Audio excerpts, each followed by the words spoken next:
Clara Whitman pressed both fists against her chest and did not cry. She had stopped crying weeks ago. Crying hadn't brought her mother back.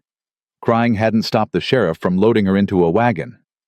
And standing here now on this splintered wooden platform in the blistering August sun of Red Hollow, Colorado, with 40 strangers staring up at her like she was a broken piece of furniture nobody particularly wanted crying, wasn't going to change a single thing. So she stood still, 4 years old and barefoot, and she stared at the ground, and she did not make a sound. The auctioneer wiped his face with a soiled rag. $10. He called out, his voice flat with resignation. Do I hear $10 for the child? Silence. If you've ever felt invisible, truly invisible, stay with this story. Subscribe to this channel. Follow along until the very end, and drop the name of your city in the comments below. I want to see how far Clara's story travels. Because what happens next on this auction block in Red Hollow is going to stay with you for a long, long time. The auctioneer had been standing on that platform since 7 in the morning, and by the time the sun reached the middle of the sky, his patience had burned down to nothing. He'd sold a mule, 2 plows, a wagon with a cracked axle, and a rocking chair with one leg shorter than the others. The child was supposed to be the easy part. Children always found homes. That's what the county clerk had told him when they'd delivered the girl 3 days ago, wrapped in a wool blanket, despite the August heat, clutching a small cloth rabbit with one ear missing. Nobody had told him she didn't speak. The girl is 4 years of age, he announced to the gathered crowd, adjusting his hat against the glare. Parents deceased as of March last. Mother from fever, father from a fall. She is healthy, physically healthy, and capable of light domestic work within a few years' time. Any household taking her in will receive a modest subsidy from the county through the end of the calendar year. A woman near the front, broad-shouldered in a blue calico dress, leaned toward her neighbor and whispered something. Both of them looked at Clara with expressions that weren't cruel exactly, just closed, decided. She don't talk, someone called from the back of the crowd. A man's voice dismissive. What use is a child that don't talk? Plenty of use, the auctioneer said, though his tone didn't carry much conviction. Quiet children are a blessing, some would argue. Blessing. The man snorted. Or cursed. I heard she watched both her parents die and something broke loose in her head. A child like that brings bad luck into a house. Everybody knows it. Clara heard every word. She understood more than any of them imagined a 4-year-old could. She understood cursed. She understood bad luck. She'd heard those words whispered in the county home too, through thin walls at night when the matrons thought she was sleeping. She had learned that if she stayed very still and kept her eyes down and didn't ask for anything, people were less likely to look at her. And if people didn't look at her, they couldn't decide things about her. That was the logic of a child who had already figured out that the world wasn't going to be gentle with her. She pressed her fists tighter against her chest. Do I have an opening bid? The auctioneer called. $20 for the child placed in a good Christian home. Nothing. 15 chu. A man near the livery shifted his weight, but didn't raise his hand. $10. The auctioneer's jaw tightened. $10, folks, for a child. Somebody's got to take her. County can't keep her past the end of the month. I'll give you 5, said the woman in the blue calico dress, not because she wanted the child, but because she felt the discomfort of the silence and wanted it to end. $5, and I'll put her to work in the kitchen. Clara looked up then, just barely. Enough to see the woman's face round reddish from the heat with small eyes that held no warmth. The woman wasn't looking at her. She was looking at the auctioneer, calculating. $5 is the bid, the auctioneer said with visible relief. Do I hear 6? And that was the moment the sound came. Not a voice, not yet. Just hooves. Slow, heavy, deliberate. The kind of sound that made people turn around without knowing why, some instinct in the crowd responding to the particular rhythm of it, the unhurried weight of a horse and rider who were not in any kind of hurry because they didn't need to be. The man on the horse was large. That was the first thing anyone noticed, simply the size of him, the way he occupied space without apology. He wore a dark canvas coat, despite the heat, trail-worn and faded at the shoulders. A rifle rested across his saddle. His face was weathered, the way certain mountains are weathered, not aged exactly, but shaped by force, by wind and cold, and things that leave marks. A scar ran from his left jaw toward his ear. His eyes, when he turned them toward the platform, were gray. The particular gray of winter sky just before a storm moves in. He stopped his horse at the edge of the crowd. He didn't dismount. He just looked. The crowd parted for him without being asked. People shuffled sideways, not quite sure why, only that the space around this man felt like something that needed to be respected. "What's happening here?" he said. His voice was quiet. That was the strange thing for a man of that size. His voice was almost quiet, but it carried. "Orphan auction," someone near him said. "County girl. Nobody's taken her yet." The man's gray eyes moved to the platform, to Clara. Clara looked back at him. She wasn't sure why. She'd been keeping her eyes down all morning, and suddenly she wasn't. Something about the way he looked at her was different from how everyone else had been looking. Everyone else had been looking at her the way people look at things they're evaluating, measuring, calculating, deciding what something is worth. This man wasn't doing that. He was just looking at her, like she was a person, like it was that simple. $5, the auctioneer was saying. Going once. The man dismounted. He moved through the crowd without touching anyone, but people moved out of his way anyway, and he walked up to the auctioneer's table and reached into his coat and set down a leather pouch. The sound it made on the wooden table was solid and final, the sound of something settled. "What's in the pouch?" the auctioneer asked. $500 in gold, the man said. "For the child." The crowd went completely silent. The woman in the blue calico dress stared at the pouch like it had personally offended her. The man who'd called Clara cursed took a step backward. Even the auctioneer, who had been sweating and miserable and desperate to be done with this whole business, went very still. "Sir," the auctioneer said carefully, "that is a considerable sum for—" "I know what it is," the man said. "Is there a legal objection?" "No, sir, no legal objection. It's just, then we're done here." He didn't look at the crowd. He looked at Clara. He walked to the platform steps, 3 rotting boards nailed together, and he stopped at the bottom and looked up at her. "My name is Silas Boone," he said. "I've got a cabin up in the mountains about 2 hours north, got a stove that works and a roof that doesn't leak, and more books than I've ever had time to read." He paused. "I'm not going to tell you it's going to be easy. I don't know you, and you don't know me, and that's the truth. But I'm telling you right now in front of all these people that you will have your own room and 3 meals a day, and nobody is ever going to put you on a platform and sell you again as long as I'm breathing." He held out his hand. "You can come with me or you can stay. That's your choice to make." The crowd was perfectly still. Clara looked at his hand. It was a large hand, rough-knuckled with an old burn scar across the back of it. It was absolutely steady. Not reaching for her, just offered. Open. She looked at the woman in the blue calico dress, who was watching with an expression somewhere between indignation and relief. She looked at the man who had called her cursed. He looked away. She looked back at Silas Boone's hand, and then very slowly she stepped forward and placed her small fist into his palm. He closed his fingers around it gently, the way you'd close your hand around something fragile, and he led her down the steps. "Sir." The auctioneer's voice followed them. "Sir, I'll need your name recorded for the county. Legal purposes." "Silas Boone," he said without turning around. "Boone. Tell them she's got a home." He lifted her onto his horse with both hands careful and practiced, and then he swung up behind her and turned the horse toward the north road.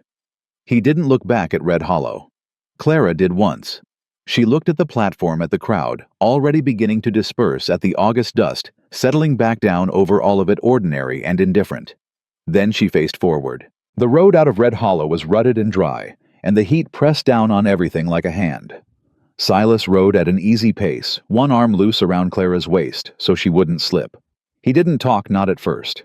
He let the town fall away behind them, let the sound of it fade, the voices, the horses tied at the rail, the creak of the general store sign, until there was nothing left but the road and the pines beginning to appear on either side, thin at first, and then thickening, and the temperature dropping degree by degree as they climbed. After about 20 minutes, he reached into his saddlebag with his free hand and produced a wrapped cloth.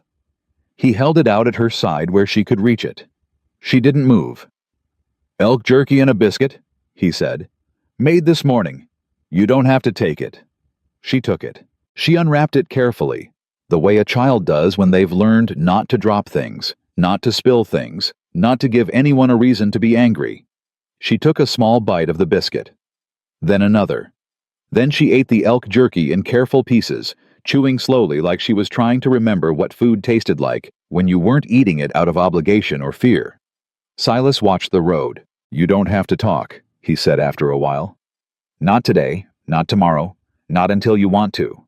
I've lived alone in those mountains for 6 years, and I've learned that silence isn't something to be afraid of." He paused. "Most people talk too much anyway." Clara didn't respond, but she stopped holding herself so rigidly. Her small shoulders came down from where they'd been pressed up toward her ears. She leaned almost imperceptibly back against his chest. He noticed. He didn't say anything about it. The pines closed in around them, tall and dark green and smelling of something clean, something that had nothing to do with towns or auctions or wooden platforms or the faces of people who looked at you and saw only what you couldn't do. Clara breathed it in. She pressed her cloth rabbit against her chest. She'd been holding it the whole time, hidden in the fold of her dress, and she looked up through the pine canopy at the sky. Blue. Perfectly, completely blue. The kind of blue that has no opinion about you whatsoever. When they reached the cabin, the sun was lower, the heat still present but gentler in the mountain air. Silas helped her down from the horse and tied the animal at the post. The cabin was smaller than she'd imagined, from his description solid, though the logs well fitted. The roof peaked against snow that hadn't come yet and wouldn't come for months. A garden ran along one side, beans and squash, and something with broad leaves she couldn't identify. A stack of firewood stood against the far wall, head high and orderly. He pushed open the door and stood back so she could go in first. Inside, it smelled like pine smoke and something sweet, dried herbs hanging from the rafters tied in small bunches. A table, 2 chairs, a stove. Shelves built floor to ceiling on one wall stacked with books. More books than Clara had ever seen outside of the church in the town where she'd lived before, and those had been locked behind glass. Against the far wall, a smaller door. He opened it. "This one's yours," he said. Inside, a narrow bed with a blue quilt. A small window. A wooden chest at the foot of the bed. A hook on the wall for hanging things. Clara walked in slowly. She stood in the middle of the room and turned around once taking it in. "The quilt was my mother's," Silas said from the doorway. "She made it. I think she'd be glad it was being used." Clara looked at him. Her gray eyes, lighter than his, the color of winter fog rather than winter storm, were very serious. The way small children's eyes are serious when they're thinking hard about something. She crossed to the bed. She sat on the edge of it carefully like she was testing whether it was real. Then she set her cloth rabbit down on the pillow. Silas watched her do this. Something shifted in his expression, not softening exactly, but something adjusting, some internal understanding, settling into place. "I'll get supper going," he said. "You come out when you're ready." He pulled the door mostly closed, leaving a crack. Clara heard him moving in the main room, the stove door, the scrape of a pot, the low sound of him working unhurried like a man who was accustomed to doing things in silence and found no trouble in it. She lay down on the blue quilt. She put her face against the pillow next to her rabbit. It smelled faintly of cedar from the chest, clean and old and quiet. Outside the small window, a hawk turned slow circles against the blue sky. Clara Whitman closed her eyes. She didn't cry. She hadn't cried in a long time, but her fists, which had been clenched since morning, finally opened. Her small fingers spread flat against the quilt. Her mother's quilt, she thought this stranger's mother's quilt, and she breathed out. That was all. Just that. The first meal they ate together was beans and cornbread, sitting across from each other at the small table. Silas ate without speaking. Clara ate without speaking. Neither of them seemed to find this strange. A candle burned between them, because the mountain dark came early and fast, and outside the cabin the pines sighed in the evening wind, like something breathing. He cleared the table. She watched him wash the tin plates in the basin, methodical and efficient. Then he went to the shelf and took down a book, thick cloth bound, the spine worn soft, and carried it to the table. "Can you read?" he asked. She shook her head. "Do you want to learn?" She considered this for a long moment. Then she nodded. He opened the book. It was a natural history, Illustrations of animals, of plants, of geological formations, pages dense with careful drawings. He pointed to a picture of a fox red against the white of the page. "Fox," he said. Then he pointed to the word below it. F-O-X, fox. Clara looked at the drawing, then at the word, then at him. He pointed again. F-O-X. Her lips moved. No sound came out, but they moved. He turned the page. That was how it began. Not with comfort or assurance or promises that things were going to be fine. He was too honest for that, and she was too smart to believe it.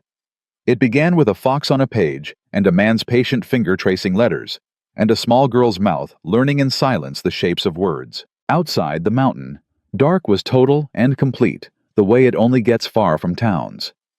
Stars pressed hard against the black. The hawk was gone, replaced by the soft sound of an owl somewhere in the upper branches. The wind had settled. Inside the cabin, the candle burned steadily. Clara kept her eyes on the page. Her rabbit sat on the table beside the book, watching too, its one remaining ear turned slightly sideways, like it was trying to hear better. Silas turned another page. She leaned forward just slightly toward the light.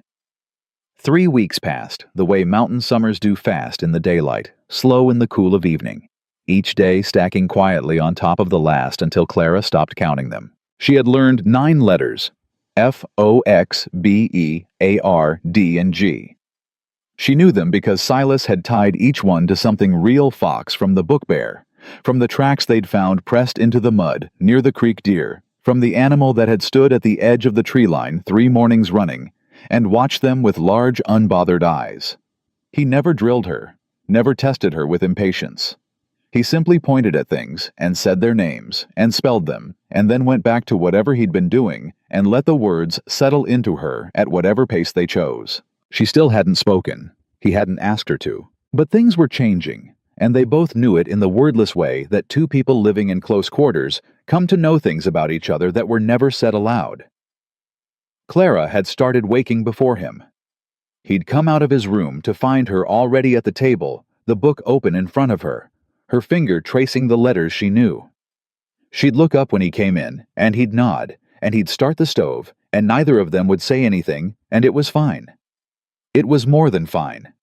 It was the quietest kind of good. She had also started following him on his morning rounds. He checked the garden first every morning, moving down the rows with practiced hands, pulling what needed pulling, checking what needed checking. Clara walked behind him at first, then beside him, then slightly ahead, pointing at things and looking back at him with a question in her face. He'd name them: squash, runner bean, sage. She'd mouth the word back at him soundless, and he'd nod, and she'd look satisfied and move on to the next thing. On the 22nd morning, she stopped in front of the bean row and pointed at a large spider working its web between 2 stalks. She turned to look at him, both eyebrows raised. "Spider," he said. She pointed at it again more insistently, like that wasn't what she was asking. He crouched down beside her and looked at the web. "She's building a trap," he said. "Catches flies. Keeps the garden clean." He paused. "Smart animal. Patient. She doesn't chase anything. She just builds something worth coming to, and then she waits." Clara stared at the web for a long time.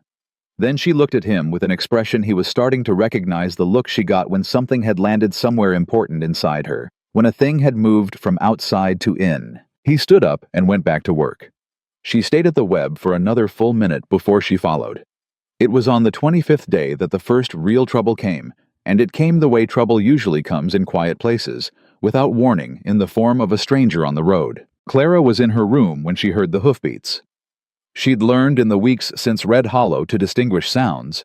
Silas's horse had a particular rhythm, unhurried 4-beat, a big animal's steady walk. This was different. 2 horses moving fast, and they stopped just outside the cabin. She went to her window. 2 men she didn't recognize, both wearing the flat-brimmed hats of county officials, both with the particular expression of men who have decided something before they've arrived. She heard Silas's voice from outside. He'd been splitting wood low and measured. "Morning." "Mr. Boone." The taller of the 2 men, lean and gray-mustached, held a folded paper. "Silas Boone, formerly of Buena Vista." "That's right." We're from the county welfare office.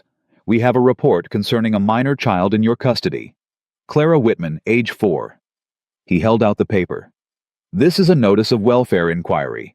We'll need to inspect the premises and interview. He paused the word landing with deliberate weight. The child. Silas took the paper. He didn't unfold it.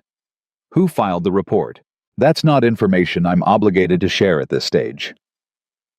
The man's tone was the particular tone of someone who has practiced sounding reasonable while saying unreasonable things. Mr. Boone, I want to be straightforward with you. There have been concerns raised about the appropriateness of a single man of your background taking custody of a female child. It is an irregular arrangement. I paid $500, Silas said. Witnessed by 40 people and the county auctioneer. The transaction was legal. The transaction may have been legal, the second man said shorter with a reddish face that was already sweating in the morning heat. But legality and suitability are two different matters. The child requires female supervision, female guidance, a man living alone on a mountain, no wife, no family. She has 3 meals a day, Silas said. Her own room, books, a garden, fresh air. A pause. What she had before was a platform in Red Hollow with 40 people deciding she was worth less than a broken wagon. The gray-mustached man's jaw tightened. Mr. Boone, you want to inspect the cabin, inspect it. I've got nothing to hide. He stepped aside and gestured toward the door. But you'll understand that I'll be present for any conversation with the child. The two men exchanged a look, the quick practiced look of people who have a plan they'd prefer to execute without interference, and dismounted. Inside, Clara had retreated to the table. She was sitting with her book open in front of her, her rabbit beside her, her hands flat on the page. She heard the door and looked up. The gray-mustached man stopped when he saw her. Something shifted in his expression. Surprise maybe at how composed she looked.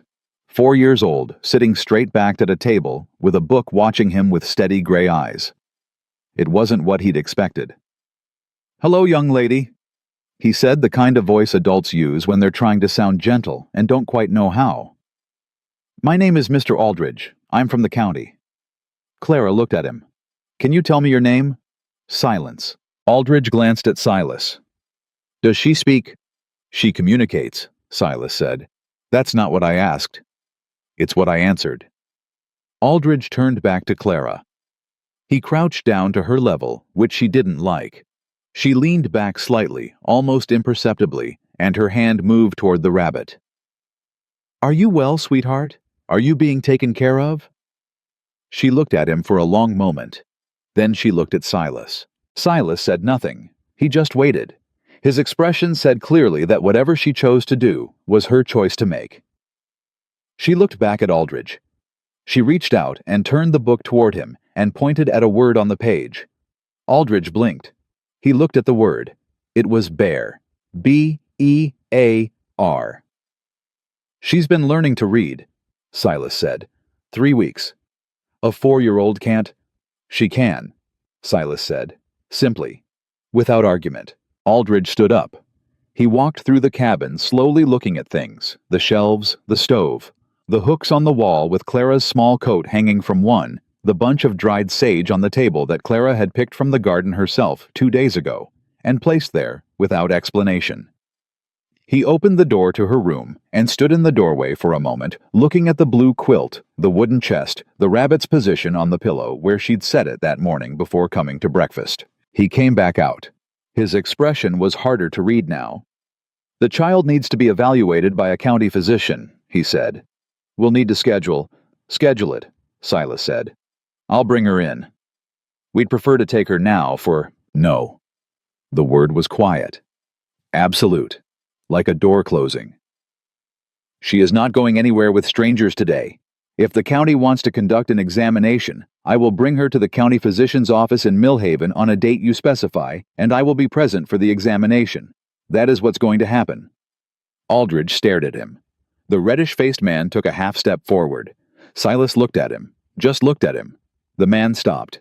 "Mr. Boone," Aldridge said, "I want you to understand that this inquiry is not closed.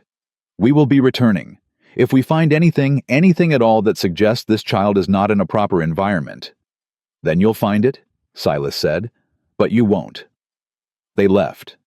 The sound of their horses faded down the mountain road, and then there was only the wind in the pines and the distant sound of a woodpecker somewhere to the east. Silas stayed at the window for a moment. Then he turned. Clara was still at the table. She was looking at him, her small face very serious. "It's all right," he said. She looked at him steadily, like she was deciding whether that was true. "They're worried about you," he said. "That's what they'll tell themselves anyway." He came and sat down across from her. "People like that, they see something they don't understand, and they call it wrong. Man living alone, child with no voice cabin on a mountain. Doesn't fit what they think a proper life looks like." He picked up the book, turned it back to face her. "But you've got 9 letters, and a garden row, and the spider taught you something she didn't even know she was teaching. That's not nothing, Clara." She looked at him. Then slowly, deliberately, she reached out and turned to a new page in the book. She pointed at a new picture. It was an eagle. He looked at it. He looked at her. "E," he said. "E-A-G-L-E. She pointed again, then pointed at the window at the sky. "Yeah," he said. "They live up here. You'll see one if you watch." She settled back in her chair, turned her eyes to the page, and went back to studying. He watched her for a moment. This small, unbending thing that had survived more in 4 years than most people survived in 40, and something in his chest did what it had been doing for 3 weeks now, quietly without his permission. Rearranging itself, making room. He picked up his own book from the shelf and sat back down. The cabin was quiet. The real shift happened on a Tuesday in the 3rd week of August, and it had nothing to do with the county men, or the letters, or the garden. It had to do with a fox kit. Silas found it in this morning when he went to check the traps he kept on the north side of the property, not for hunting, just to know what was moving through. The kit was young, maybe 6 weeks, its leg caught at the ankle, in a wire snare he'd forgotten to pull up from the previous season. It was alive, but exhausted, the leg swollen, the animal too tired even to fight. He carried it back to the cabin in his jacket, held against his chest. Clara was at the table when he came in, and she stood up immediately, all 4 feet of her, going completely rigid with attention. He set the kit on the table carefully, still wrapped in his jacket. "Caught in a snare," he said. "Leg's not broken, I think, but I need a second pair of hands." She was already at the table. She looked at the kit, its amber eyes half closed with exhaustion, its small chest heaving, and she put one hand out, and then stopped and looked at Silas. "Slow," he said. "Let it smell you first." She lowered her hand until it was just beside the kit's nose. She waited. The kit's nostrils moved. It turned its head just slightly toward her hand. "Good," Silas said quietly. "Now keep your hand there. Don't move." He worked the snare loose from the ankle with careful, practiced fingers, talking the whole time, not to her or to the fox, but to no one in particular. A low murmur of words there, now there, easy, easy, the kind of voice you use when the point isn't the words but the sound. The kit didn't fight. Clara's hand stayed perfectly, absolutely still. When the snare came loose, Silas sat back. The kit lay still for a moment, then its head came up. It looked at Clara's hand. It looked at her face. Then, with the ungainly, determined effort of an injured animal, it pushed its nose against her palm. Clara made a sound. It wasn't a word. It was the smallest possible sound, a breath nearly caught somewhere between a gasp and something else. Something that had been locked up for months and come loose without warning. Her eyes went wide like she was as surprised as anyone. Silas said nothing. He kept his eyes on the fox kit. "He likes you," he said after a moment. Clara looked at the kit. It had tucked its chin onto the back of her hand and closed its eyes. "We'll need to keep it for a few days," Silas said, "until the leg's healed enough. That'll be your job if you want it. Keep it warm, keep it calm. Talk to it if you feel like it." He stood up. "Animals don't care if you make sense. They just care if you mean it." He went to start the stove. Behind him, in the quiet of the cabin, he heard her exhale, slow and long, like something unwinding from a very tight place. He kept his face turned away and let her have the moment. The fox kit stayed 4 days. Clara slept with it in a box lined with wool beside her bed. She brought it water on a piece of clean cloth. She talked to it, Silas knew, because he could hear her through the wall, The sound of her voice, just the rhythm of it, too low to make out words, but steady and continuous and real.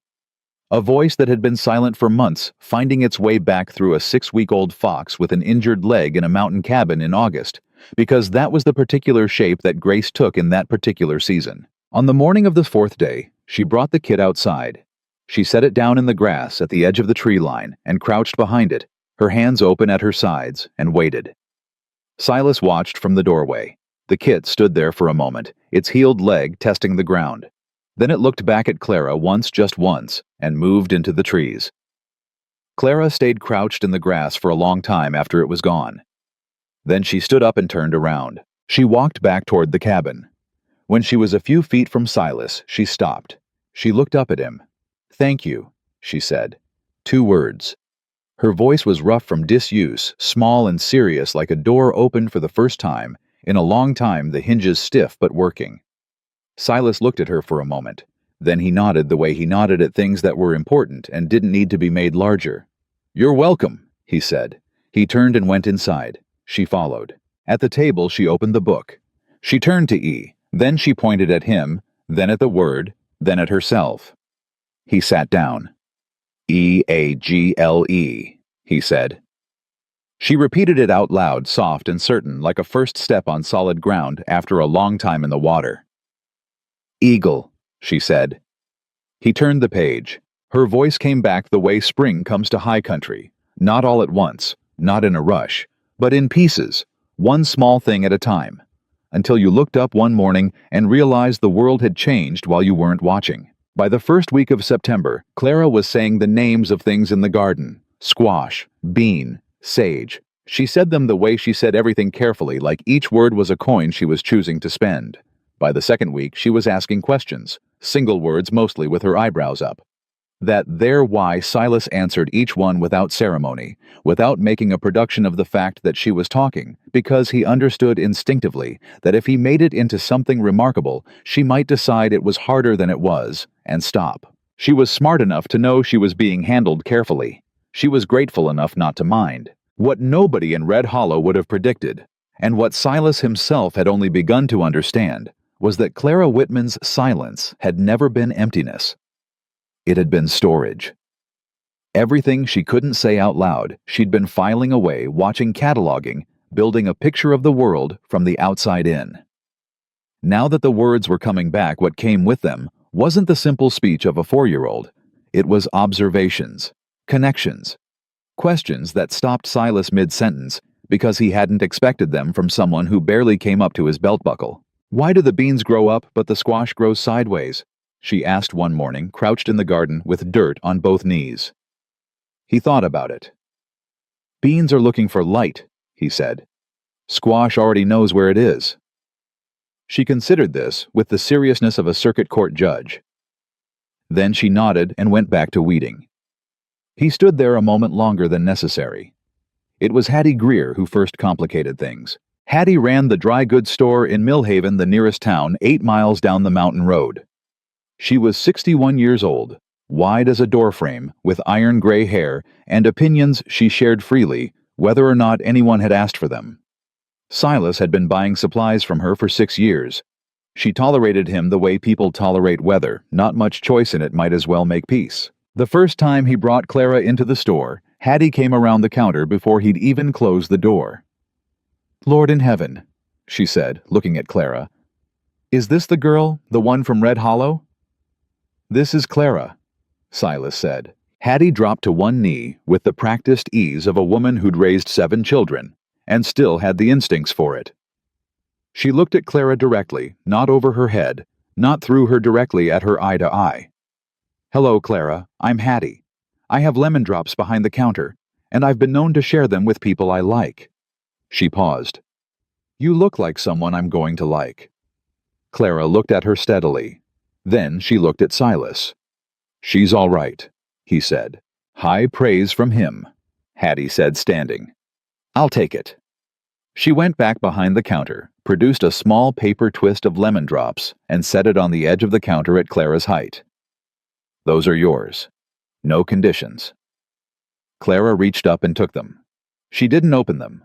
She held them in both hands and looked at Hattie with an expression that wasn't quite trust yet, but was something adjacent to it, an openness, a willingness to see. "You need flour Boone," Hattie said, already moving. "Flour salt lamp oil.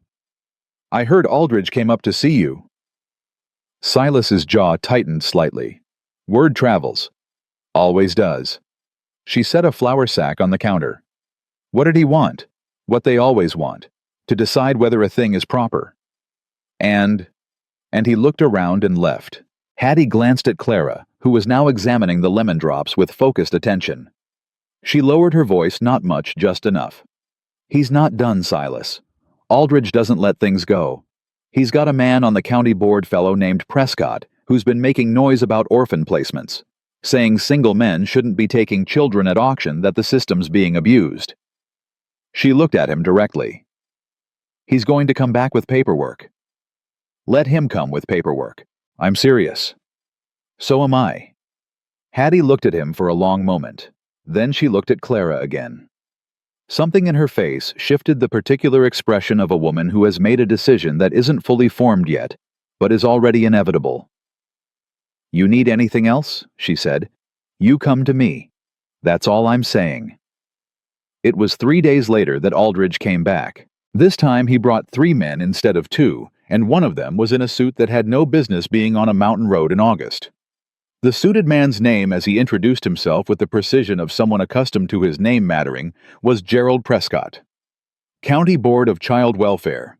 He had a leather case under his arm and the expression of a man who had already written the outcome of this visit before he'd saddled his horse. Clara was inside when they arrived at the table with the book. She heard the horses, and she heard voices, and she heard the particular quality of Silas's silence that told her this was different from the last time, tighter, more careful. She closed the book. She waited. Silas came to the door. "Mr. Prescott." "Mr. Boone?" Prescott opened his case on the porch railing without being invited, the proprietary ease of a man who doesn't ask permission for things because he's decided permission is already his. "I'll be direct with you. The county has reviewed the circumstances of Clara Whitman's placement, and we have significant concerns. The arrangement was informal, an auction, which is itself a practice this board is working to eliminate, with no formal assessment of the receiving party's suitability. I was assessed by 40 witnesses. Witnesses are not the same as qualified evaluators." Prescott produced a document crisp and official with a wax seal. "This is a temporary custody suspension order. It requires Clara Whitman to be remanded to county care pending a full suitability hearing, which will be scheduled within 30 days. The world went very still. Silas took the document. He read it. He read it again. His face didn't change, but something happened behind his eyes, a rapid cold calculation, like a man checking his ammunition in the dark. "You can't take her today," he said. The order requires compliance within 72 hours, Silas said. "I've read it. It's right here." He held up the paper. "You wrote it yourself. 72 hours from service of notice. Today is the service. I have until Saturday morning." Prescott blinked. He hadn't expected Silas to read it that carefully. "That is technically accurate, but then come back Saturday if I haven't presented myself in Millhaven." Silas folded the document and put it in his coat pocket. "Good day, Mr. Prescott." "Mr. Boone, I strongly advise." "Good day." He went inside and closed the door. Inside, Clara was standing at the table. She'd heard everything. Her face was the face she'd worn on the auction platform, controlled, absolutely controlled, with something enormous working behind it that she refused to let out. Silas sat down across from her. He put the document on the table between them. "They want to take me back," she said. Not a question. "They're trying to." "To the county home. To a temporary placement," they said, "until there's a hearing." She looked at the document, then at him. "Are you going to let them?" He met her eyes. "No," he said. "But I need to do this right. I need to get a lawyer." "Hattie," she said immediately. He almost smiled. "Yeah, I was thinking Hattie might know one." Clara reached across the table and pulled the book toward her. She opened it. She wasn't going to read. He could see that she just needed something to hold on to, something familiar and solid. Her hands spread flat on the open pages. "They called me cursed in Red Hollow," she said. "I remember." "Do you think I am?" He looked at her, this small, serious, unbending person who had survived things that would have broken adults, and he said, "I think people call things cursed when they don't know how to explain them, when something doesn't fit the way they think the world ought to work." He leaned forward slightly.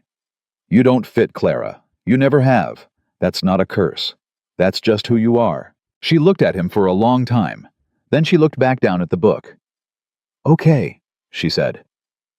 They rode into Millhaven the next morning before the sun was properly up. Clara sat in front of him on the horse the way she always did, straight-backed, watching the road. She was holding her rabbit. She hadn't brought it out of the cabin since the first week she'd left it on her pillow each morning, a private thing not for outside. Today she'd brought it. He didn't say anything about it. Hattie was already at the store when they arrived, which meant she'd heard, which meant the word had traveled faster than their horse. She had coffee on the stove, and she was not remotely surprised to see them. "Sit down, both of you," she said. She poured a mug for Silas and produced a tin cup of something warm and sweet-smelling for Clara, who took it with both hands and sat at the small table in the back room. "I already sent word to Thomas Aldrich, not the County Aldrich different man, good man, a lawyer out of Denver who handles exactly this kind of thing. He'll be here by Thursday." "Thursday's cutting it close," Silas said. "Thursday's what we've got." Hattie sat down. "Now, tell me everything that's been happening up there. Everything. Don't leave out anything, because you think it's small." So he talked. He told her about the lessons, and the garden, and the fox kit, and the letters. He told her about the morning Clara had said her first words, and what they were. Hattie listened with her arms folded, and her eyes moving between him and Clara, and when he was done, she was quiet for a moment. "Can you read for me, honey?" she said to Clara. Clara set down her cup. She looked at Silas. He nodded. She reached into the deep pocket of her dress she'd taken to carrying the book with her, or at least specific pages she'd torn carefully with his permission, and produced a folded sheet. She spread it on the table. She put her finger on the first word. "Bear," she said. "Eagle, fox, deer." She moved her finger along the page. "Bean, squash, sage, river." "River," Hattie repeated. "Silas taught me river last week," Clara said. "We went to see it." Hattie looked at Silas over Clara's head. He looked back at her. The expression on Hattie's face was not quite admiration. It was something fiercer than that, something protective and certain, the look of a woman who has decided which side of a fight she's on and is done discussing it. "Thomas Aldrich better be worth what I'm paying him," she said. Thomas Aldrich arrived on Wednesday a day early, which told Silas he was the kind of lawyer who understood that time was itself an argument. He was younger than Silas had expected, mid-30s slight, with quick brown eyes and ink-stained fingers, and the particular energy of someone who had spent years being underestimated and had learned to use it. He shook Silas's hand on Hattie's porch and then crouched down to Clara's level. "You must be Clara," he said. "Yes," she said. "I'm Thomas. I'm going to help make sure you can stay where you want to stay." He said it simply, without the special softness most adults put into their voices when they talk to children, the softness that was really a kind of condescension. He said it the way you'd say it to anyone, plainly and as a fact. Clara looked at him steadily. "How?" she said. "I'm going to tell some important people the truth about your life," he said. "And the truth is going to be enough because the truth is good." He stood up. "But I need you to help me. Can you do that?" She considered him for a long moment. Then she nodded. "Good." He straightened. "Mr. Boone, I need to see everything. Records, receipts, anything the county gave you, anything you've kept. And I need to spend some time with Clara alone if she's willing." "Ask her," Silas said. Aldrich looked at Clara. "Okay," she said. They sat on Hattie's porch for 2 hours, the lawyer and the 4-year-old, while Silas and Hattie stayed inside and didn't listen, or tried not to. Hattie kept finding reasons to go near the window. "She's fine," Silas said after the third time. "I know she's fine," Hattie said. "I'm listening to make sure he's fine." When they came back in, Aldrich had that particular look that lawyers get when a case has shifted from difficult to possible in ways they didn't fully anticipate. He set his notes on the table. "She told me about the Fox kit," he said. "Yeah," Silas said. "She told me about the spider and the web." He looked at his notes. "She told me—" He paused like he was choosing words carefully. "That you never yelled. That you never frightened her. That you let her have her own room and her own rabbit and her own place at the table." He folded his hands. "She also told me that the men from the county made her feel the same way she felt on the platform in Red Hollow. Like a thing being evaluated." He looked up. "A 4-year-old said that, in those words." Hattie made a sound. "I think," Aldrich said, "that when we walk into that hearing, the county is going to find out something they didn't expect." He glanced toward the porch where Clara had gone back to sit looking at her page of words in the late afternoon light. "They're expecting a silent child who can't speak for herself. They built their whole case on that." Silas followed his gaze. Outside, Clara was bent over her page, her finger moving along the words, her lips forming each one. She looked up once briefly and caught Silas watching. She held up the page. He read it from across the room. She'd added a new word at the bottom, written in careful uneven letters that he recognized because he'd watched her practice them that morning. The word was home.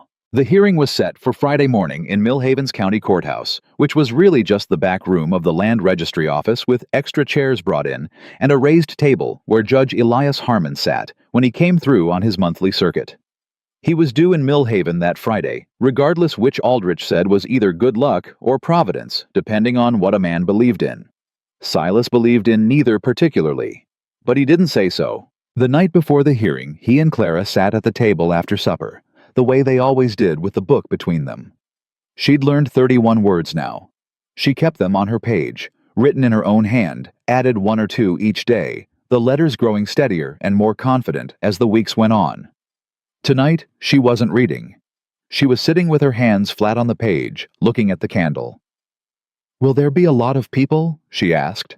"Some," he said. "Judge Harmon, Aldrich, Prescott and his men, maybe a few others." "Will they ask me questions?" "Aldrich says they might. He says you don't have to answer anything that makes you feel bad, but that if you want to answer, you should." She thought about this. "What if I say something wrong?" "There's no wrong," he said. "It's your life. You just tell them what it is." She looked at the candle. "My mama used to say that telling the truth was always enough." A pause. She said if the truth wasn't enough, then the problem wasn't with the truth. He was quiet for a moment. "Your mama was right." Clara looked at him then, directly, with that particular steadiness she had that still sometimes caught him off guard, the look of someone who sees things clearly and has decided not to pretend otherwise. "Are you scared?" she asked. He considered lying. He decided against it. "A little," he said. "Yeah." She nodded like this was acceptable information. Then she reached across the table and put her small hand on top of his, the way he'd seen adults comfort each other, a gesture too old for her and exactly right at the same time. "Me too," she said.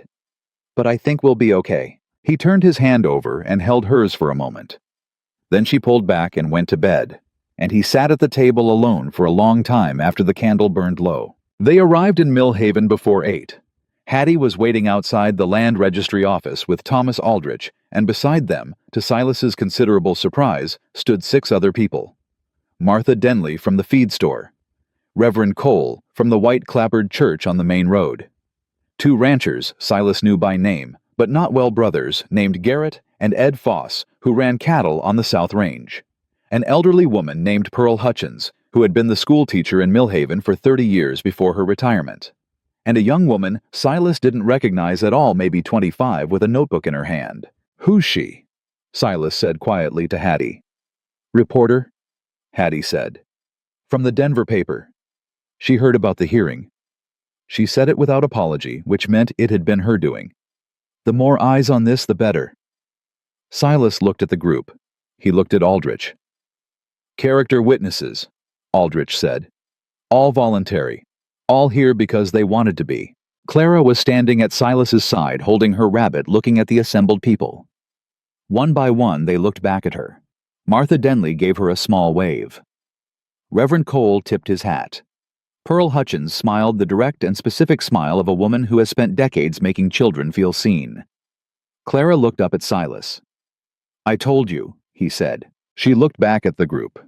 Something in her face changed, not dramatically, not in a way a stranger would catch, but Silas caught it. The slight release. The recalibration of something that had been braced for a long time. Inside the back room was already arranged. Prescott was there with Aldridge, and a third man Silas hadn't seen before, heavy set with a briefcase, and the satisfied expression of a man who believed the outcome was settled. Judge Harmon sat at the raised table older than Silas remembered, white-haired with heavy-lidded eyes that nonetheless moved sharply around the room when they entered. "Mr. Boone," the judge said. "Your Honor." Harmon looked at Clara. His expression didn't do anything in particular, which was itself a kind of thing. He simply looked at her and waited. Clara looked back at him. She did not look away. Prescott opened without preamble the way men with legal cases do when they're confident. He laid out the argument in clean, organized segments, the informality of the auction process, the absence of a female guardian, the isolated location, the child's documented mutism at the time of placement. He used the word inappropriate 4 times.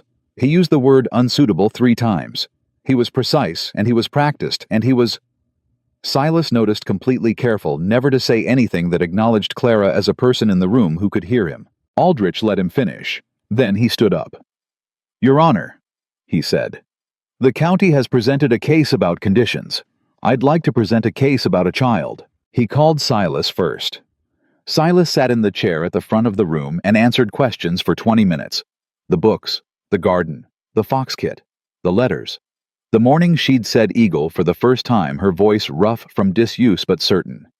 He answered everything plainly without decoration, because he'd learned long ago that plain truth was harder to argue with than elaborate truth. Prescott cross-examined. "Mr. Boone, you have no formal training in child-rearing." "No, no. No wife, no female family member in the household." "No.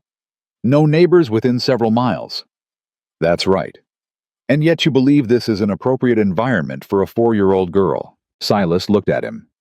"I believe she was on a platform in the August heat, being sold for $10 when I found her," he said. "I believe she hadn't eaten properly in weeks. I believe she hadn't spoken in months because the world had given her nothing worth talking to." He kept his voice level. "And I believe that in 6 weeks she's learned 31 words, saved a fox kit's life, asks me questions I have to think about before I answer, and wrote the word home on her own paper because she wanted me to see it." He paused. "If that's not appropriate, I'd like to know what is." The room was quiet. Prescott moved on. Aldrich called Martha Denley, who said Clara had come into her store, and spent 10 minutes examining a display of seed packets with the focused attention of a natural scientist. He called Reverend Cole, who said he'd spoken to Clara briefly outside Hattie's store, and that she had asked him with complete sincerity whether God had made the fox on purpose or by accident because she wanted to know who to thank. The room did something at that, a small, involuntary shift, a breath collectively drawn. He called Pearl Hutchins last before Clara. Pearl was 73 years old and had taught school for 41 of those years, and she sat in the chair at the front of the room with the absolute composure of a woman who has dealt with things significantly more difficult than Gerald Prescott. "Mrs. Hutchins," Aldrich said, "you spoke with Clara Whitman this morning outside this building." "I did," Pearl said. "Can you tell the court what you observed?" "I can." Pearl folded her hands in her lap. "I introduced myself and asked if she liked learning things. She told me she did. I asked what her favorite thing was that she'd learned recently. She thought about it, really thought the way children do when they take a question seriously, and she said her favorite thing was learning that spiders don't chase, that they build something worth coming to and then wait." Pearl paused. "Then she told me a man named Silas taught her that." Prescott shifted in his chair. "I've taught school for 41 years, Pearl said without being asked. "I know what a child looks like who is safe and what a child looks like who is not. I know what a child looks like who is loved and what a child looks like who has been managed and processed and filed away." She looked directly at Prescott. "That little girl outside this building is safe. Whatever the county thinks it's protecting her from, I assure you it is not in that mountain cabin." Then Aldrich said, "Your Honor, I'd like to call Clara Whitman." Prescott was on his feet immediately. "She's 4 years old. She cannot be a credible." "She is a party to this proceeding," Aldrich said calmly. "She is the subject of the order. She has expressed a clear and specific preference. She is present and willing. The court can weigh her testimony as it sees fit." He looked at Harmon. "Your Honor." Harmon looked at Prescott. Then he looked at Clara, who was sitting in the front row beside Hattie, straight-backed her rabbit in her lap, watching the judge with those steady gray eyes. "Miss Whitman," Harmon said, "do you understand where you are?" "Yes, sir," Clara said. "It's a courtroom. People tell the truth here. Something happened in the room at that." Not laughter. Nothing as light as laughter. More like a collective recognition, a group of adults suddenly confronted with the very clear moral vision of a person who hadn't yet learned to make it complicated. "That's right," Harmon said. He nodded at Aldrich. Aldrich walked to stand in front of Clara. He crouched slightly, not to her level, but closer. "Clara, can you tell the judge where you live?" "On the mountain," she said. "With Silas. Is that where you want to live?" "Yes." "Why?" She thought about it. Not long she'd been thinking about it, he suspected, for days. "Because I have my own room," she said, "and my own book. And Silas teaches me things, and he doesn't yell, and he doesn't tell me I'm cursed." A pause. "And because the fox came back." Aldrich looked at her. "The fox came back. The kit," she said. "The one with the hurt leg. Last week it came to the edge of the tree line and looked at the cabin. Silas said that means it remembers, that animals go back to places that were good to them." She looked at her rabbit, then back up. "I think I'm like that." Aldrich straightened. He turned to Harmon. He didn't say anything. He didn't have to. Prescott rose. "Your Honor, I'd like to—" "I've heard enough, Mr. Prescott." Harmon's voice was not unkind. It was simply final.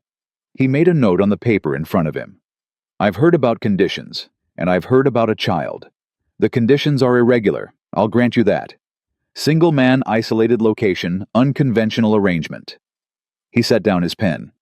"But this court does not exist to enforce convention. It exists to determine the welfare of the child, and the welfare of this particular child, as I see it, is not in question." He looked at Prescott. "The custody suspension order is dismissed." Prescott's face did something complicated. "Your Honor, the county board can appeal to the district court in Denver if it wishes," Harmon said. "That is its right." He closed the folder in front of him. "Mr. Boone, the placement stands. You'll report to the county welfare office quarterly with a written account of the child's progress. If at any time I receive a legitimate concern, not a procedural concern, a legitimate one, I'll revisit this. Are we clear?" "Yes, sir," Silas said. "Good." Harmon looked at Clara one more time. "Young lady, you go home and keep learning those words." Clara nodded. "Yes, sir," she said. "I'm up to 32 now." Harmon looked at her for a moment. Then, just briefly, the severity in his face gave way to something else. "Good," he said. "Keep going." Outside in the August heat that had lost none of its force despite it being nearly September, the people who had come gathered on the wooden sidewalk. Hattie pulled Clara briefly against her side, in something that was not quite a hug, but was close enough. Martha Denley said something warm and practical. Reverend Cole shook Silas's hand and said he'd pray for them both, and Silas thanked him without his usual stiffness, because today, stiffness seemed beside the point. The reporter from Denver asked if she could speak to Silas. He said yes briefly. She asked him why he'd paid $500 for a child nobody else wanted. He thought about the question for a moment, not about how to answer it, but about whether the real answer was the kind of thing that translated into a newspaper. He decided it wasn't, so he gave her the simpler version. She needed a home, he said. I had one. The reporter wrote it down. She looked at Clara, who was standing a few feet away, examining something on the ground with total concentration. A beetle, as it turned out, moving purposefully along the edge of the boardwalk. "What's she looking at?" the reporter asked. "Everything," Silas said. He went to stand beside Clara. They both watched the beetle navigate the edge of the board, finding its own way along the obstacle with the patient efficiency of a small creature that knows exactly where it's going. B-E, Clara said without looking up. B-E-E-T-L-E, he said. She mouthed it. Then she straightened up and looked at him. Can we go home? She said. The word landed in him the way it always did now, with a specific weight, a realness. Not like a word being used, like a word being meant. Yeah, he said. Let's go home. But they were barely 20 feet toward the horse when Hattie called after them. Her voice had a different quality in it, not urgent exactly, but careful in a way that made both of them stop and turn. She was standing with a woman neither of them had seen arrive. The woman was in her 40s, well-dressed by Millhaven standards, with dark hair going silver at the temples, and an expression that was trying to be composed and not fully succeeding. She was looking at Clara with the particular intensity of someone who has been preparing for a moment and finds now that it's arrived that preparation wasn't enough. Silas looked at Aldrich, who had materialized at his elbow. "Who is that?" Silas said quietly. Aldrich's voice was equally quiet. "That," he said, "is Evelyn Whitman, Clara's aunt, from Boston." A pause. "She arrived on the morning stage. She says she only just learned what happened to her sister's family." Silas went very still. Clara was staring at the woman. The woman was staring at Clara. Neither of them had moved. "She has a legal claim," Aldrich said. "Blood relation. If she files for custody." "Does she want to?" Silas said. Aldrich paused. "I don't know yet." Across the sidewalk, Evelyn Whitman took one step toward Clara. Then she stopped. Her composure cracked visibly, the way ice cracks when the temperature shifts. She pressed one hand to her mouth. Clara looked at her for a long moment. Then she looked at Silas. Her gray eyes asked a question she didn't have words for yet. Something enormous and terrifying and real. He looked back at her. He couldn't answer it. Not yet. Not here on a sidewalk in Millhaven with the August heat pressing down on all of them, and this stranger from Boston standing 10 feet away with her hand over her mouth, and a legal claim, and 30 years of absence between her and a 4-year-old girl she'd never met. He could only hold her gaze, steady, present, the way he'd been since the first day, not promising her the world, just promising her that wherever they landed, she wouldn't land alone. It would have to be enough. For now, it would have to be enough. Evelyn Whitman did not move for a long moment. She stood on that sidewalk in the August heat, with her hand still pressed to her mouth and her eyes fixed on Clara, and the world held its breath around her, the way it does when something is about to break one way or another, and nobody yet knows which. Clara was the one who moved first. She didn't go towards the woman. She stepped back one small, deliberate step until her shoulder touched Silas's arm. Not hiding. Not afraid exactly. Just locating herself. Making sure she knew where the ground was before she decided anything. Silas put his hand on her shoulder. Light. Present. Evelyn's composure broke the rest of the way. Not loudly. She wasn't a loud woman, that much was already clear, but visibly the careful architecture of her expression coming apart piece by piece until what was underneath showed through. Grief. Guilt.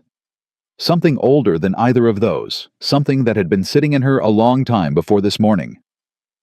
"She looks like Margaret," Evelyn said. Her voice was barely above a whisper. "Her mother. She has her eyes." Nobody answered that. There wasn't an answer for it. Hattie, who had positioned herself with the particular precision of a woman who understands where she needs to be stood, just to Evelyn's left. Not blocking her, just present. Aldrich was a step behind Silas. Quiet, reading the situation, the way good lawyers read situations, watching for the thing that hasn't happened yet. Evelyn lowered her hand. She looked at Silas directly for the first time. "I'm not here to take her," she said. The words came out with the effortful clarity of something decided at great cost.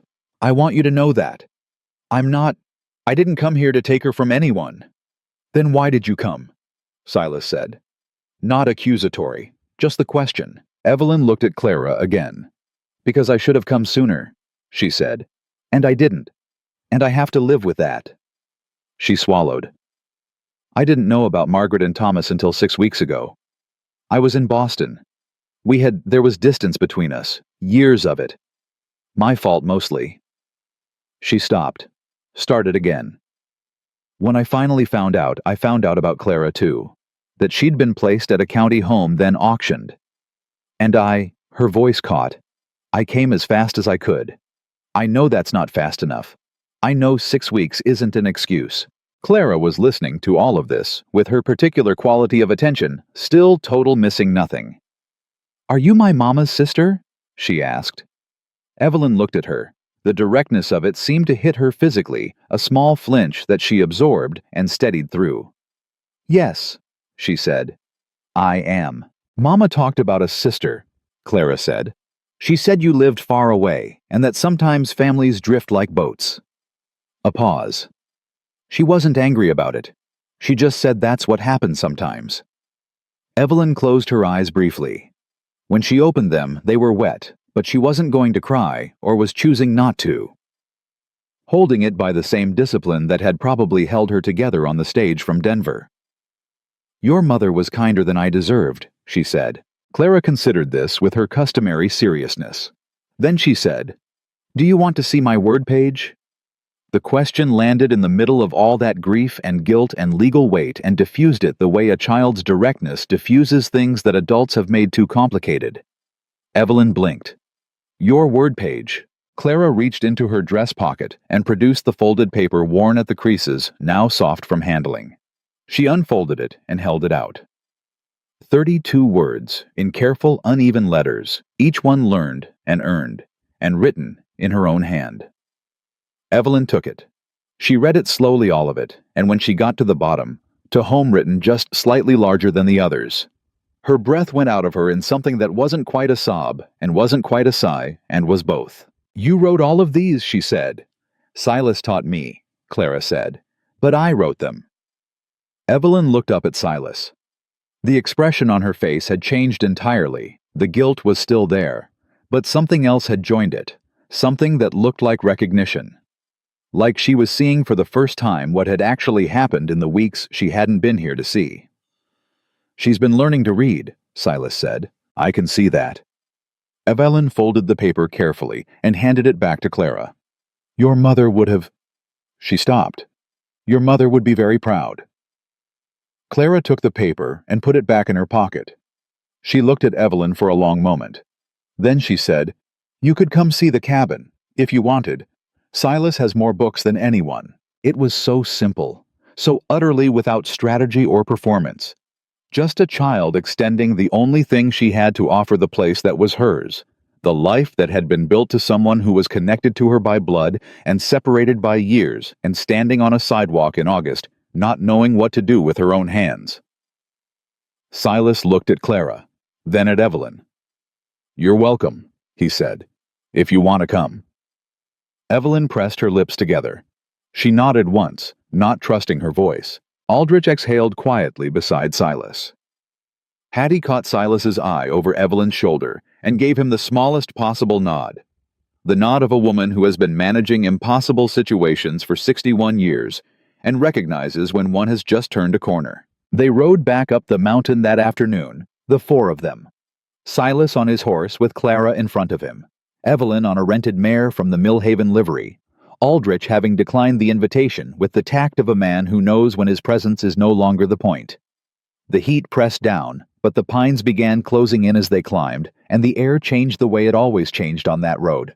And Clara pointed things out as they rode theirs where we saw the deer 3 mornings. There's the creek, there's the trail Silas showed me where the bear tracks were. Evelyn listened to all of it. She asked questions, occasionally small ones, careful. What kind of bear? A black bear. Silas said, not dangerous if you give it room. Do you give it room? Clara said. Yes, because it was there first. Evelyn was quiet for a moment after that. Then she said, Your mother used to say that about things. That they were there first. Clara looked back at her over Silas's arm. I know, she said. I remember her saying it. At the cabin, Evelyn stood in the doorway, the way people stand in doorways when they're trying to understand a place quickly. She looked at the shelves of books, the stove, the dried herbs on the rafters, the hooks on the wall, Clara's small coat on its hook, her hat on the hook below it. She looked at the table with the book on it, open to the page they'd been on that morning. She walked to the door of Clara's room and stood there. The blue quilt, the wooden chest, the rabbit on the pillow. She turned around. Her voice was very quiet. "You built this for her." "She built it too," Silas said. "More every day." Evelyn looked at him for a long moment, the look of someone reassessing, rebuilding an understanding of a situation from the ground up. "I thought," she started. "When I heard it was a mountain man who'd bought her at auction, I thought—" She stopped. "I know what you thought," Silas said, without judgment. "I was wrong," she said. "Yeah?" he said. "You were." She nodded. She accepted that plainly, without defense, which told him something about her character that the rest of the afternoon hadn't yet told him. Clara appeared from behind him, slipped past both of them into her room, picked up her rabbit, came back out, and held it up toward Evelyn. "This is mine," she said. "It was mine before. From before." She looked at the rabbit, then at Evelyn. "Did you ever see it when you visited Mama?" Evelyn shook her head. "I never visited," she said honestly. "I sent letters sometimes, not enough of them." Clara absorbed this. She held the rabbit against her chest. "Okay," she said. "Then, do you want to see the garden?" That evening they ate supper together, beans and cornbread again, because that was what the stove was good at, and nobody had suggested anything different. Evelyn ate without comment on the simplicity of it. She helped clear the plates without being asked, which Clara watched with evident approval. After supper, Clara brought out the book and spread it on the table and looked at Evelyn. "Do you know words I don't know?" she asked. Evelyn looked at the page, at the 32 words, at the careful, uneven letters. "I know quite a few," she said. "Will you teach me some?" Evelyn looked at Silas. He looked back at her. He picked up his own book from the shelf and settled into his chair, which was his way of saying yes without saying it. Evelyn sat down across from Clara. She looked at the book. She looked at Clara's face. The gray eyes, Margaret's eyes, watching her with that open, serious attention. She turned to a new page. "This one," she said, pointing to a drawing of a mountain at the top of the page, "is summit, S-U-M-M-I-T. It means the very top, the highest point." Clara studied the word. Then she studied the mountain in the picture. Then she looked up. "Have you been to the summit of anything?" she asked. Evelyn paused. "Not yet," she said, "but I think I might be getting closer." Clara nodded, satisfied with this, and looked back at the page. Outside the mountain, dark settled in completely, the stars pressing hard against the black, the way they only do up high where the air is clean. The pines moved in the evening wind. The candle on the table burned steadily. Evelyn stayed 3 days. On the second day she walked the garden with Clara and learned the names of things the way Clara had learned them from the source, from the ground itself, from a 4-year-old who crouched beside each plant and said its name with the authority of someone who had earned the knowing. On the third day, she and Silas sat on the porch in the early morning while Clara was still asleep and talked plainly the way people talk when they've decided to stop managing each other. "I want to be part of her life," Evelyn said. "I'm not asking for custody. I'm asking for, I don't know what the word is." "Family," Silas said. She looked at him. "Is that something you'd allow?" He thought about it. He thought about Clara, who had extended the invitation herself before he'd had the chance to who had offered the word page, and the garden, and the rabbit, and the cabin, with the directness of a child who hasn't yet learned to be strategic about love. "She already decided that," he said. "This morning, she asked me if aunts could visit during summer. Before I could answer, she said she thought they should." Evelyn was quiet. She said that, word for word. Evelyn looked out at the tree line for a moment. Then she straightened and looked back at him. "She's extraordinary," she said. "I know," he said. "You knew it the day you saw her, on that platform." He considered denying it the way private men deny things that feel too exposed. Then he said, "Yeah, I knew it." "Why?" she asked. "What did you see?" He thought about the answer. He thought about Clara standing on that splintered platform in the August heat with her fists pressed against her chest. Not crying, not performing, not asking for anything. just enduring with a dignity so complete and so unconscious that it had stopped him cold in the middle of a crowd of 40 people and made the world around her seem suddenly obviously wrong. "I saw someone who hadn't given up," he said. Even when everything around her had given up on her. Evelyn nodded slowly. "And you didn't want to be another person who gave up on her?" "No," he said. "I didn't." Evelyn left on the 4th morning on the early stage back to Denver, and then to Boston. She said her goodbyes on the road before the cabin, because she said she wasn't good at goodbyes in doorways. Clara hugged her quickly, fiercely, the hug of a child who has decided something and is expressing it physically, and then stepped back and looked up at her. "Summit," she said. Evelyn blinked. "What?" "Summit," Clara said. "I'm going to remember it." Evelyn pressed her lips together. She nodded. She turned and rode down the mountain road without looking back, because she was the kind of woman who couldn't manage looking back. Clara watched her go. She watched until the road bent, and the pines closed in, and there was nothing left to watch. Then she turned around. The cabin was behind her, solid and quiet in the September morning. The garden ran along its side, the beans still climbing the squash, still spreading sideways toward the light it already knew. Smoke was beginning to rise from the stove where Silas had started breakfast. A hawk turned slow circles overhead high and unhurried the way hawks do when they're not hunting, when they're simply moving through their world, because they know every part of it and have nowhere particular to be. Clara watched the hawk for a moment. Then she went inside. Silas was at the stove. He looked over his shoulder when she came in. She went to the table. She sat down. She opened the book to where she'd left it the night before. She picked up her pencil. Carefully at the bottom of her word page, below home and summit and eagle and all the others, she wrote a new word. The letters were steadier now than they'd been a month ago. Less effortful, more natural, the hand of someone who had been practicing and for whom the practice had begun to become instinct. The word was stay. She looked at it for a moment. Then she looked up at Silas. He was looking at this page. His expression was the one she'd come to know best over these weeks. Not soft, not sentimental, but fully present. Fully there, the look of a man who is paying complete and honest attention to the thing in front of him. "Good word," he said. She nodded. She turned the page. Outside, the hawk was gone, lifted higher than she could see, riding the warm air above the mountain on those wide, steady wings.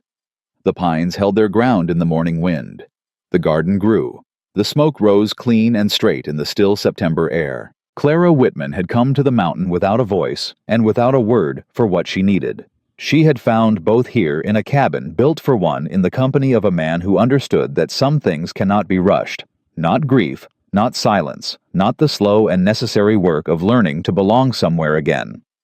She had been auctioned for less than a broken wagon, and had been given in exchange something that could not be priced or suspended or overturned by any county order or leather case or man in a suit from Denver.